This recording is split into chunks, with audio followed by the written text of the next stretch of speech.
The United States Army is home to a variety of legendary units with extensive histories on the battlefield. Two such units that stand out among the rest are the 82nd and 101st Airborne Divisions. While they may come from similar beginnings and share similar names, they have grown to be two entirely different and successful U.S. Army divisions. With that said, what exactly do the 82nd and 101st Airborne Divisions do? Is one better than the other? What do they have in common? And most importantly, what makes them different? We're going to answer all of those questions for you and much more. This is 82nd Airborne Division versus 101st Airborne Division.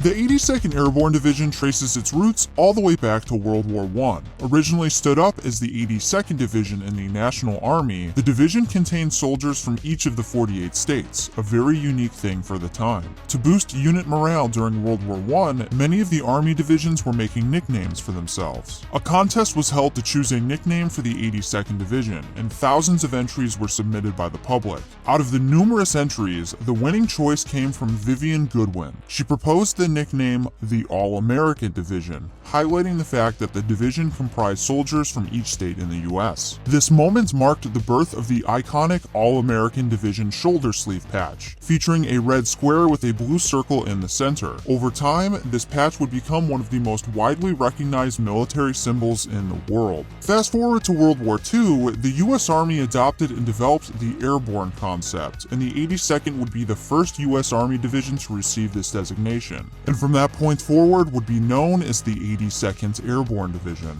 The 82nd Airborne Division would play a vital role in World War II, including D-Day, Battle of the Bulge, and Operation Market Garden. These were some of the largest and intense battles of the war. But what large and intense battles are you going to take part in? That's where War Thunder comes in, today's sponsor. War Thunder is the most comprehensive vehicle combat game ever made. You can play more than 2,000 tanks, planes, helicopters, and ships in dynamic combined arms PvP battles. Every vehicle is incredibly detailed and modeled down to their individual components, offering a highly immersive combat experience. The collection of War Thunder's vehicles spans over 100 years of development, from the 1920s all the way to the present day. War Thunder has incredible graphics and detail in 4K resolution with authentic sound effects and beautiful music that creates an atmosphere to fully immerse yourself in. Our personal favorite feature of War Thunder is how every vehicle is fully customizable, so you can really make your vehicle your own. You can play War Thunder now for free on PC, PlayStation, or Xbox by using our link in the description below. But that's not all. For a limited time only, new players or players who haven't played in 6 months that use our link will get a large bonus pack which includes multiple premium vehicles, a premium account, an exclusive 3D decorator for your vehicles, and much more. Thanks to War Thunder for sponsoring today's video. Following World War II and into the early 1960s, the 82nd Airborne Division trained hard during the Cold War to become the nation's strategic reaction force. However, the 82nd did not participate in the Korean War because both Truman and Eisenhower chose to keep the division in strategic reserve in the event of a Soviet ground attack anywhere in the world.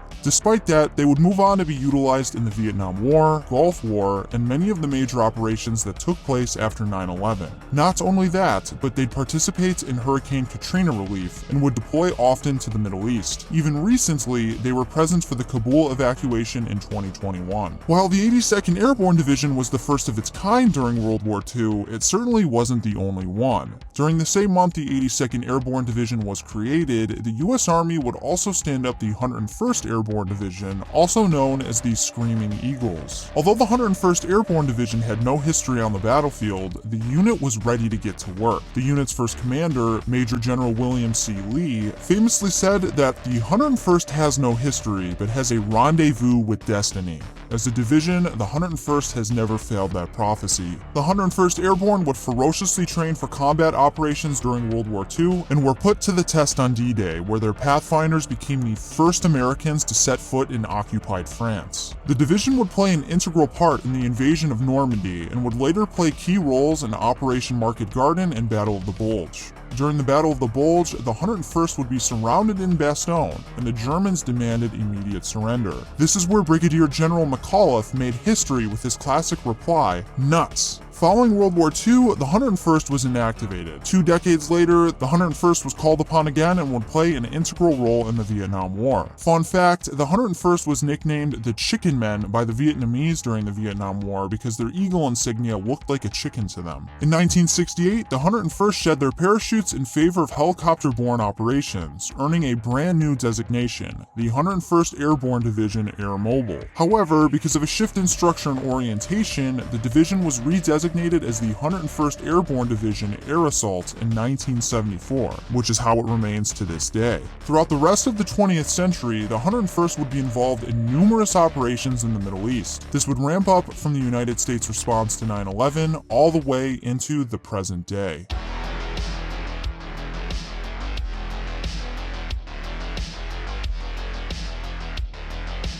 While the 82nd and 101st Airborne Divisions might share similar names, present day they are two completely different units. For starters, the 82nd Airborne is a true airborne division. What do we mean by that? Well, the 82nd Airborne conducts actual frequent airborne jumps, meaning jumping out of planes, and trains on airfield seizures. This is different from the 101st, which despite having the word airborne in its name, is not actually a true airborne division. It is an air assault division, meaning their soldiers rappel out of helicopters when inserting into a particular area of operations. Despite their differences, both are very elite, have large budgets, and rapidly deploy. Taking a deeper dive into things, the 82nd Airborne is an airborne infantry division specially trained and equipped to leapfrog enemy lines and establish an entry points for advancing ground forces. The 82nd is one of the largest and most frequently deployed combat units in the US Army. It can mobilize, load, and land anywhere in the world in less than 36 hours to perform combat operations, assist US allies, and provide humanitarian assistance. Its soldiers can be distinguished from other military service members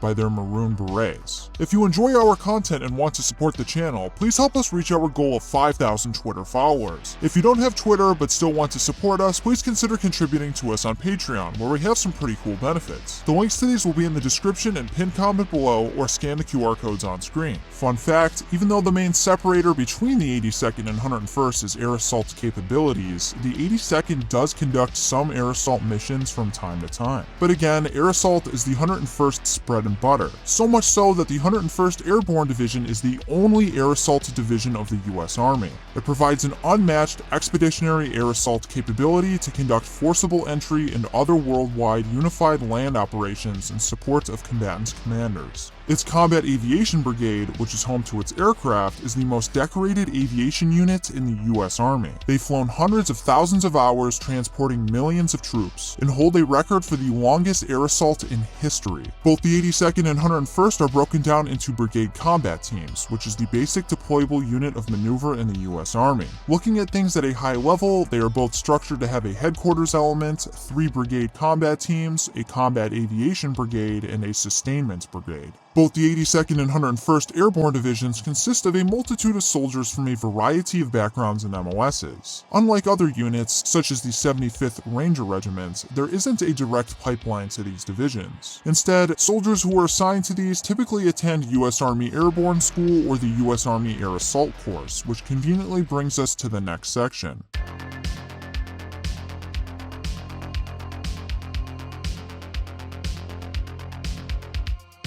The training required for someone to join the 82nd or 101st Airborne Divisions mainly boils down to the 2 schools we mentioned moments ago, the US Army Airborne School and Air Assault Course. Soldiers have the flexibility to join these divisions at any stage in their military careers. This means that these schools can be completed right after someone finishes their initial military training, or they can be pursued later in their military career, even after several years of service. To join the 82nd Airborne Division, soldiers typically need to complete the basic airborne course at the Airborne School. This course, also known as Jump School, lasts for 3 weeks and is located at Fort Moore, Georgia. The primary aim of Jump School is to train students in using parachutes for combat deployment and to foster leadership, self-confidence, and an aggressive spirit through mental and physical conditioning. Service members from various ranks and branches of the military can attend this school to earn their jump wings. The 3-week course is divided into 3 distinct training phases: Ground Week, Tower Week, and Jump Week. These phases are structured in a way that resembles a gradual progression from basic to advanced training, similar to a crawl, walk, run approach. Ground Week focuses on building individual airborne skills and includes training on the mock door, the 34-foot tower, and the lateral drift apparatus. In Tower Week, individual skills are refined and team efforts are introduced, with training on various apparatus such as the swing landing trainer and the 34-foot towers. Jump Week involves 5 parachute jumps from an aircraft, with some jumps including combat equipment and a night jump to provide a comprehensive understanding of airborne operations. To join the 101st Airborne Division, soldiers typically need to complete the Air Assault course. The Air Assault course is held at several locations and is 10 days long. Some have called the Air Assault course the 10 toughest days in the Army, but we'll leave that for the viewer to decide.